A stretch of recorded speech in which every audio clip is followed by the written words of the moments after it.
Hi everyone, my name is Jeremy Aluma. I'm 11 years old and today we're going to explain about ultramassive black holes. Please enjoy. Ultramassive black holes are the biggest black holes in the world. We don't know how they make a gap in size. They get from primordial to stellar and now 10 million times bigger. So how big can they now? Where can we find ultramassive black holes? The simplest question is in the middle of a literal galaxy. Because the galaxy's shape is determined of the black hole. Since the black hole has that shape, the thing is that the black hole keeps the shape. So, since ultramassive black holes are there, can they destroy their own galaxy? Yes. Either by the fact that since black holes are very powerful, these ultramassive black holes are big. For example, we're going to use TON 618, the largest black hole. It can fit 11 solar systems side by side.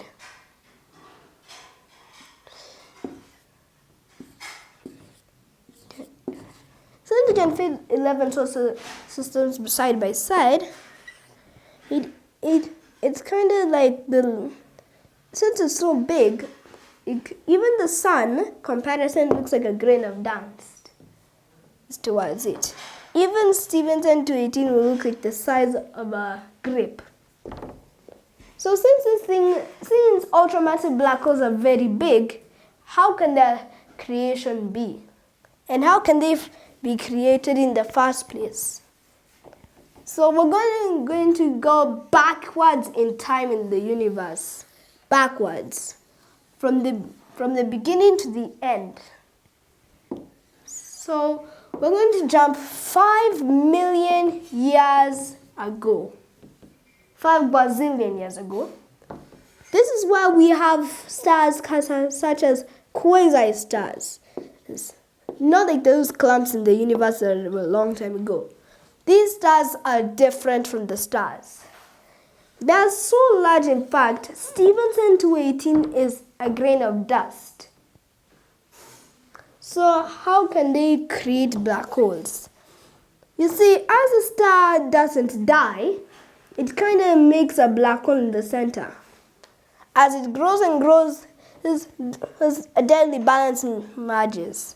The black hole eats and eats and eats from the inside of the star, while the star grabs. As it hawks radiates its materials to support the star, it continues and continues until then there's nothing left of the star, since there was no supernova. So then, 4 more million years later, stars and planets orbit the black holes that killed the original star. So we found out how they're created. How strong is the gravity? In comparison, it's way massive. Massive than any gravity force in the universe. In this video, we can't show that. So instead, we're going to draw a massive black hole and show its gravity.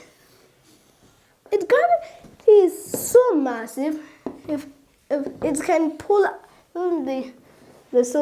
it can pull stars and planets and make an orbit around it. Since they are so big, their gravity is the biggest of them all. Bigger you get, the more gravity you get in the solar system.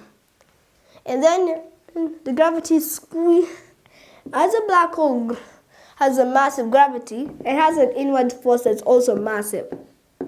So it's kind of like a balance. But how far can they reach? They have no limit. So they can grow forever. So after being created so since they can go to being from primordial size to the stellar size, and after going from stellar size to large size black holes, After being large black holes, they grow into ultramassive. After they reach this ultramassive, if they become so massive that the solar system and galaxies are very, very tiny. And this is why their limit comes to a halt. Who said they had an endless limit? They have a limit of their own.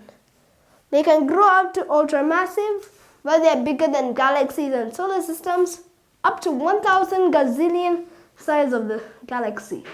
Like 40 gazillion Milky Ways is wide.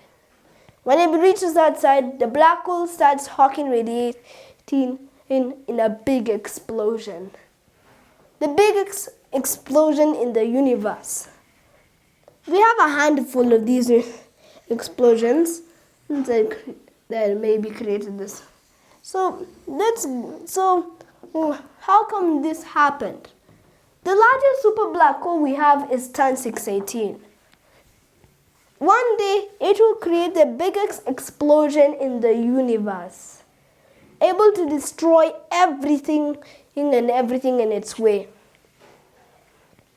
So since black holes are kinda very powerful when they die, how do you feel as ultramassive black holes, the biggest fate?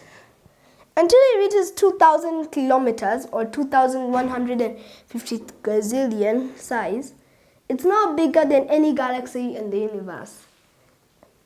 The explosion will literally destroy the black hole completely.